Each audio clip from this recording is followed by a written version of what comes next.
सो दोस्तों welcome in discover Rajasthan keep discover keep learn. दोस्तों जो राजस्थान की आपकी पॉलिटी की क्लास चल रही है कांस्टेबल के लिए और सभी एग्जाम के लिए इम्पोर्टेंट है। आज हम दोस्तों जो टॉप 20 प्रीवियस ईयर क्वेश्चन है एमसीक्यू बोलो उनकी सहायता से दोस्तों यहाँ पे क्या करेंगे, मानवाधिकार आयोग को पूरा समझेंगे, अच्छे से हर एक चीज़ जानेंगे। कोई भी चीज़ आपकी यहाँ पे छूटने वाली नहीं है, सारी चीज़ें आपको यहाँ पे जानने को मिलेगी। बस आपको क्लास को शेयर करना है, सब्सक्राइब जरूर करना है दोस्तों, इससे हमें भी थोड़ा बहुत मोटिवेशन मिलेगा। तो पहले क्वेश्चन से शुरुआत करते हैं कि मानवाधिकार संरक्षण अधिनियम है।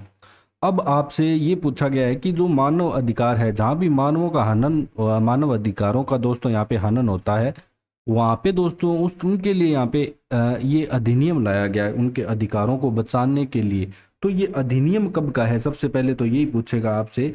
तो ये 1993 के अध्याय 5 की धारा 21(1) के तहत इसका है। तो मतलब अभी तो इस क्वेश्चन में इतना याद रखना भी आपको कि मानव अधिकार संरक्षण अधिनियम 1993 का है। आगे अपने क्वेश्चन में जानेंगे कि राजस्थान में कब लागू हुआ। देखो ये इसने आयोग है ना, ये बन तो 1999 गया था, लेकिन 2000 में मार्च 2000 में कार्य करना प्रारंभ करता है। आगे जो क्वेश्चन आएंगे उनमें सारी चीजें आपको जानने को मिलेगी। अब राजस्थान राज्य मानवाधिकार आयोग ने कब से कार्य करना आरंभ किया। अब आपसे पूछा गया है कि कब ये कार्य करना आरंभ करता है, तो ध्यान रखना 23 मार्च 2000 से विधिवत रूप से ये कार्य करना आरंभ कर देता है। कब से? 23 मार्च 2000 से कार्य करना। तो ये स्पेशल मेंशन करके ऐसे पूछा जाता है आपसे, एग्जाम में बहुत बार आ चुका है कि कब यहाँ पे कार्य करना ये प्रारंभ करता है। और कांता भटनागर यहाँ पे दोस्तों होती है, इसकी पहली अध्यक्ष होती है, तो ये भी आप ध्यान रखोगे। अब अपने चलते हैं क्वेश्चन नंबर 3 पे। राजस्थान की राज्य सरकार ने राजस्थान राज्य मानव अधिकार आयोग के गठन की अधिसूचना कब जारी की। एक तो काम करना और एक अधिसूचना यहाँ पे कब जारी की गई, तो ये भी आपके दोस्तों क्वेश्चन एग्जाम में आ चुका है। तो ये दोस्तों 18 जनवरी 1999 है, ध्यान रखना। 18 जनवरी 1999, 2000 में काम करना चालू कर दिया और 1999 में यहाँ पे क्या हुआ, अधिसूचना। मेन आपको 1999 ज़्यादा याद रखना है। जब भी मानव अधिकार आयोग की बात आए तो 1999 और 2000 दोनों सन इम्पोर्टेंट है, ठीक है। अब ये 23 मार्च 2000 को क्या हुआ था, कार्य करना प्रारंभ किया था। 1999 में क्या हुआ था, इसकी अधिसूचना यहाँ पे जारी की गई थी। अब अपने चलते हैं क्वेश्चन नंबर 4 पे। राजस्थान राज्य मानवाधिकार आयोग का विन्यास क्या है, मतलब इसमें क्या क्या होते हैं, कौन कौन होता है। देखो दोस्तों सीधी सी बात है, 2019 में इसमें क्या है कि परिवर्तन लाया गया था ठीक है। तो इसमें अब वर्तमान की बात करें, यही आपको याद रखना है कि यहाँ पे वर्तमान में एक अध्यक्ष और 2 सदस्य होते हैं। तो 1+2 का विन्यास होता है। सीधा सा अपने को ये याद रखना है, 1+2, एक अध्यक्ष होगा और 2 क्या होंगे, सदस्य होंगे। अब बात करें दोस्तों अगर अध्यक्ष की, तो अध्यक्ष 2019 के बाद इसमें क्या मेंशन किया गया, उच्च न्यायालय का सेवानिवृत्त मुख्य न्यायाधीश और सीधा न्यायाधीश दोनों बन सकते हैं। तो आगे एक क्वेश्चन आएगा बहुत इंपॉर्टेंट जो आपकी सीईटी में भी आया था, तो वो भी जरूर करके जाना। तो अभी आपको दिमाग में ये बिठा लेना है कि एक अध्यक्ष और 2 सदस्य होते हैं। अभी अपने को सिर्फ इस क्वेश्चन के हिसाब से चलना है, आगे आगे आपके दोस्तों सारी चीजें क्लियर होती चलेगी। तो राजस्थान राज्य मानवाधिकार आयोग का विन्यास पूछे तो एक अध्यक्ष होता है और 2 सदस्य होते हैं और ये बनने के लिए आपको जैसे एक्सपीरियंस वगैरह भी चाहिए होता है। और सदस्य को उच्च न्यायालय का न्यायाधीश हो रहा हो या जिला में न्यायाधीश रहा हो, वो भी हो जाएगा सदस्य की बात करें, और उससे 7 साल का कम से कम एक्सपीरियंस भी होना चाहिए। अब क्वेश्चन नंबर 5 आता है कि राजस्थान मानवाधिकार आयोग के किसी सदस्य द्वारा अधिकतम किस उम्र तक पद धारित किया जा सकता है। अब सीधी सी बात है, क्या पूछ रहा है ये पूछ रहा है कि आप बताओ कि इसकी पदावधि क्या है। पदावधि की बात करें तो सबसे पहले आपको बता दूं दोस्तों, इसकी पदावधि धारा 24 में आती है। 21 से है ना 29 तक की धाराएं इसी से संबंधित है आप, ठीक है। और पहले क्या होता था, 5 वर्ष या 70 होता था, अब क्या है 3 वर्ष या 70 वर्ष की आयु पूर्ण होने तक कर दिया गया है। तो 70 वर्ष आयु और 3 वर्ष का कार्यकाल, जो भी इसमें से पहले हो जाएगा। 3 वर्ष का, पहले 5 वर्ष का 2019 से पहले होता था। तो पहले कितना होता था अगर आपसे पूछ ले तो 5 वर्ष का कार्यकाल और 70 वर्ष आयु, ये होता था। आपने को अपने को बस ये वर्तमान वाला याद रखना है, 70 वर्ष आयु और 3 वर्ष जो भी पहले हो जाएगा, ठीक है। और इस बार क्या किया गया है, 2019 के बाद अध्यक्ष को पुनर्नियुक्ति के लिए भी यहाँ पे योग्य कर दिया गया है। तो ये भी ध्यान रखना कि जो यहाँ पे अध्यक्ष होगा दोस्तों, वो पुनर्नियुक्ति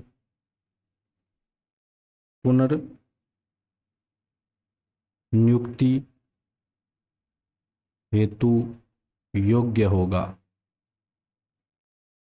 तो ये दोस्तों जो संशोधन है ना, ये 3 वर्ष वाला कब किया गया था, ये संशोधन किया गया था अगर आपसे पूछ भी ले तो 2019 में किया जाता है इसको, ठीक है।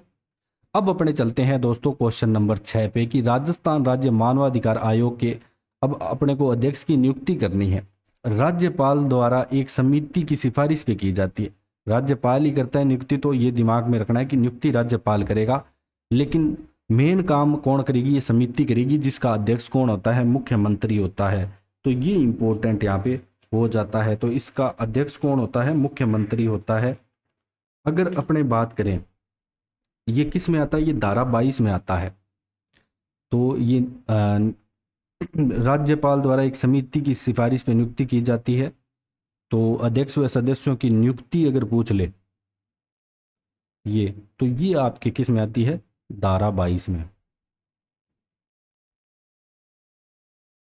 और मानवाधिकार आयोग होगा, ये कहाँ पे आता है, धारा 21 में आता है। ये आगे आएगा क्वेश्चन में। तो यहाँ पे दोस्तों मुख्यमंत्री होगा, और मुख्यमंत्री क्या होगा, अध्यक्ष होगा, ध्यान रखना। विधानसभा अध्यक्ष सदस्य होगा, गृह मंत्री और विपक्ष के नेता, ये राज्य का गृह मंत्री होगा, ध्यान रखना, राज्य का गृह मंत्री अगर हो तो ये देखना, एक चीज और ध्यान रखनी है, ये विपक्ष का नेता राजस्थान में नहीं होता इसमें। जब ये समिति बनती है तो वैसे ये और जगह पे होता है। और अगर कहाँ पे विधान परिषद होना तो सभापति व परिषद में विपक्ष का नेता भी सदस्य होते हैं, वो राजस्थान में नहीं है। लेकिन अपने को ये ध्यान रखना है कि ये विपक्ष का नेता ना आए। तो ये तो इतना याद रखना है आपको कि मुख्यमंत्री, विधानसभा का अध्यक्ष और गृह मंत्री, ये सारे के सारे यहाँ पे इस समिति के सदस्य होते हैं। और मुख्यमंत्री क्या होता है, अध्यक्ष कौन होता है इस समिति का, अध्यक्ष समिति का वो होता है दोस्तों आपके मुख्यमंत्री। तो ये इंपॉर्टेंट है। तो मुख्यमंत्री क्या होता है, अध्यक्ष होता है। फिर चलते हैं अपने क्वेश्चन नंबर 7 पे। राजस्थान मानवाधिकार लिखा हुआ है, ये थोड़ा सा इसको करेक्ट कर लेना, ठीक है। ये क्या है, मानवाधिकार, 1 सेकेंड। तो राजस्थान मानवाधिकार आयोग के अध्यक्ष व सदस्यों की नियुक्ति राज्यपाल द्वारा एक समिति की सिफारिश पे की जाती है, जिसका अध्यक्ष इसमें पूछ लिया जो मैंने अभी आपको बताया। तो ये मानवाधिकार लिखा है। तो इसका अध्यक्ष कौन होगा, मुख्यमंत्री होगा, सीधी सी बात है। मेन कंट्रोल सारा मुख्यमंत्री के हाथ में ही रहने वाला है। फिर बात करें दोस्तों क्वेश्चन नंबर 8 की, मानवाधिकार संरक्षण अधिनियम 1993 में किस धारा के अंतर्गत राजस्थान राज्य मानवाधिकार आयोग की को वित्तीय स्वायत्ता यहाँ पे प्राप्त है। ये बताना है कि वित्तीय स्वायत्ता किस धारा के अंतर्गत यहाँ पे प्राप्त है। वैसे तो दोस्तों बात करें अगर मैं आपको बताऊं तो मानवाधिकार आयोग से संबंधित धाराएं है ना, तो ये तो सिर्फ है ना आपके 21 से 29 के बीच में ही आती है मेन, ठीक है। 21 से 29 के अधीन ही आती है। लेकिन जो वित्तीय स्वायत्ता की बात आएगी तो इसका करेक्ट आंसर धारा 33 रहने वाला है, ठीक है। अगला क्वेश्चन है, राज्य सरकार मानवाधिकार आयोग का गठन कर सकती है, किस धारा में है, तो 21(1) में है, या अगर आपके ऑप्शन में धारा 21 लिखा आ जाए तो भी यहाँ पे करेक्ट रहने वाला है। तो ये हो जाएगी आपके धारा 21, गठन कर सकती है, जिसका नाम ऐसे होगा जैसे राजस्थान का गठन कर रही है तो राजस्थान राज्य मानवाधिकार आयोग, हरियाणा में गठन हो रहा है तो हरियाणा राज्य मानवाधिकार आयोग, ऐसे नाम होगा। यही बातें बताई गई है। तो इसमें शक्तियाँ वगैरह भी दी गई है। बाकी मेन जो धाराएं हैं वो मैं आपको बताते चल रहा हूँ। इसमें थोड़ी सी धाराएं हैं मानवाधिकार आयोग में। अब आयोग के लिए, अध्यक्ष के लिए आपकी योग्यता क्या है कि जो मानवाधिकार आयोग का अध्यक्ष बनेगा उसके लिए क्या क्या यहाँ पे योग्यता रहने वाली है। तो एक तो ध्यान रखना उच्च न्यायालय का मुख्य न्यायमूर्ति रहा हो। अब इसमें 2019 में चेंज कर दिया गया है, तो इसको थोड़ा सा चेंज कर लेना। एक तो इसमें के हिसाब से ये करेक्ट रहेगा, उच्च न्यायालय का मुख्य न्यायमूर्ति रहा हो, या स्लैश डाल रहा हूं यहाँ पे, उच्च न्यायालय का न्यायाधीश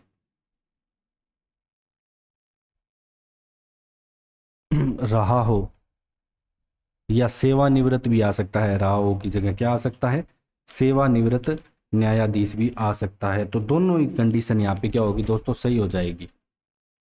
ठीक है, मतलब ए और बे ऑप्शन दोनों करेक्ट होंगे इसमें, अगर क्योंकि 2019 के ये पहले क्वेश्चन पूछा गया था, 19 के बाद यहाँ पे क्या है कि संशोधन हुआ था, तो ये ध्यान रखना। तो ए और बे दोनों सही होंगे वैसे इसमें, तो ये दोनों के दोनों ऑप्शन यहाँ पे क्या रहेंगे, करेक्ट रहेंगे।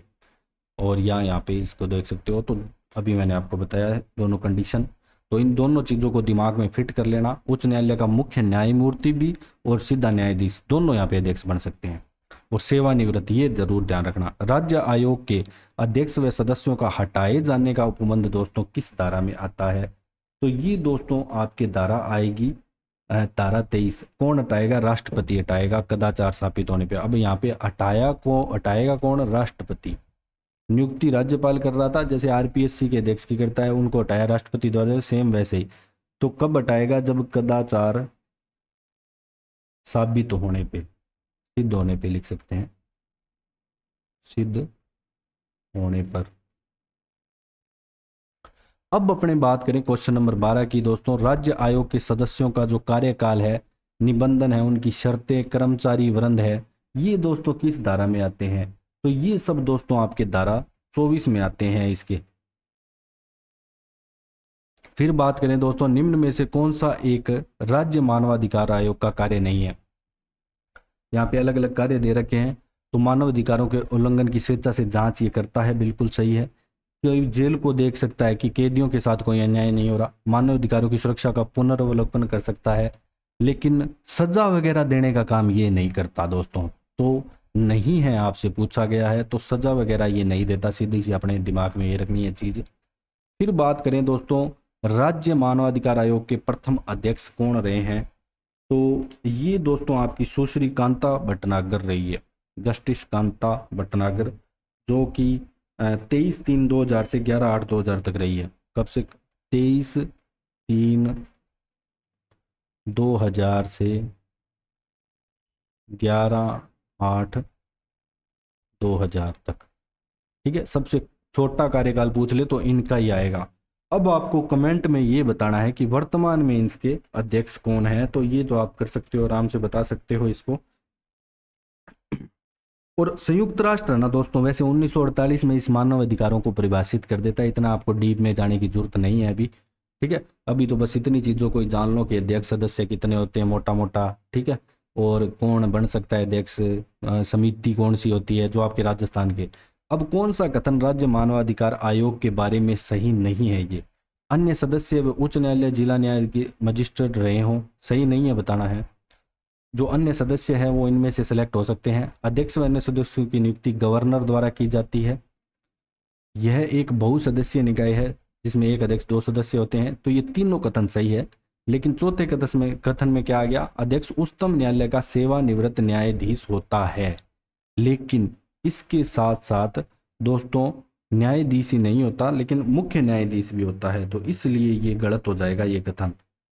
ठीक है, ये कथन गलत को है, होता है ये भी अध्यक्ष, ऐसी बात नहीं है, लेकिन यहाँ पे उच्चतम न्यायालय का सेवानिवृत्त न्यायाधीश अध्यक्ष होता है, ऐसा कुछ नहीं है। ये हो सकता है, और इसके साथ सेवानिवृत्त मुख्य न्यायाधीश भी हो सकता है। तब ये कथन कहाँ जाके क्या हुआ है दोस्तों, गलत हुआ है। फिर बात करें दोस्तों क्वेश्चन नंबर 16 की, निम्न में से किसने सबसे कम कार्यकाल के लिए राजस्थान राज्य मानवाधिकार आयोग के अध्यक्ष का यहाँ पे पद संभाला था, तो ये आते हैं दोस्तों आपकी सुश्री कांता भटनागर, जो प्रथम थी, और कार्यकाल भी सबसे कम इनका ही था। आराम से याद रख सकते हो, प्रथम जरूर याद रखना है, वर्तमान याद रखना है, कार्यकाल कुल याद रखना है 3 वर्ष 70। ठीक है, 370। फिर बात करते हैं क्वेश्चन नंबर 17 की, कि राज्य मानवाधिकार आयोग के अध्यक्ष का पद अगर खाली है तो इस स्थिति में अध्यक्ष के रूप में कौन कार्य करेगा, कौन सजेस्ट करेगा इसको, ये भी पता लग जाएगा आपको। देखो दोस्तों, तो अध्यक्ष की मान लो मृत्यु होगी धारा 25 के अनुसार, या कोई त्याग पत्र दे दिया, या उसका किसी तरीके से पद रिक्त होने पे तो ये धारा 25 के अंदर आएगा, या कोई अवकाश पे चला गया लंबे, तो ये धारा तो आपके 25 में आएगा। तो धारा नहीं याद रखनी, इतनी इंपॉर्टेंट नहीं है। तो खाली हो गया तो कार्य कौन करेगा, अपने को ये ध्यान रखना है। राज्यपाल सदस्यों में से किसी एक सदस्य को अध्यक्ष के रूप में प्राधिकार यहाँ पे कर सकता है, तो कौन करेगा, राज्यपाल करेगा, ये ध्यान रखना है। फिर क्वेश्चन नंबर 18 आता है कि राजस्थान मानवाधिकार आयोग के मानवाधिकारों के उल्लंघन की शिकायतों की जांच कर सकता है, खुद कर सकता है, बिल्कुल सही है। किसी पीड़ित के द्वारा अर्जी प्रस्तुत करने पर की जा सकती है, ये भी सही है दोस्तों।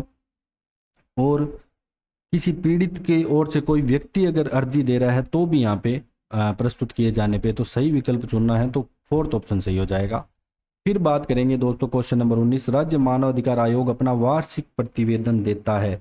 देखो दोस्तों, जो राज्य मानवाधिकार आयोग है अपना वार्षिक प्रतिवेदन एक तो केंद्र सरकार को देता है और राज्य सरकार को भेजता है, दोनों ध्यान रखना। एक तो राज्य सरकार, इसके साथ साथ केंद्र सरकार को भी भेजता है, तो दोनों। लास्ट क्वेश्चन है दोस्तों आज का, कि राजस्थान मानवाधिकार आयोग के कार्य क्षेत्र में सभी प्रकार के मानव अधिकार आते हैं, जो शामिल है नागरिक व राजनीतिक अधिकार से, ये 2021 में आ चुका है दोस्तों आपके असिस्टेंट प्रोफेसर में। आर्थिक और सामाजिक और सांस्कृतिक अधिकार, तो सभी करेक्ट हो जाएंगे, तीनों के तीनों यहाँ पे करेक्ट हो जाएंगे, 1 2 3, ठीक है। नागरिक, राजनीतिक, आर्थिक, सामाजिक और सांस्कृतिक, इस प्रकार के सारे यहाँ पे। बाकी इसमें दोस्तों बहुत बड़ी सूची दी गई है। तो अगर आपको हमारा कंटेंट अच्छा लग रहा है, थोड़ा बहुत भी कुछ समझ आ रहा है, तो सब्सक्राइब ज़रूर करें। So thanks for joining discover Rajasthan.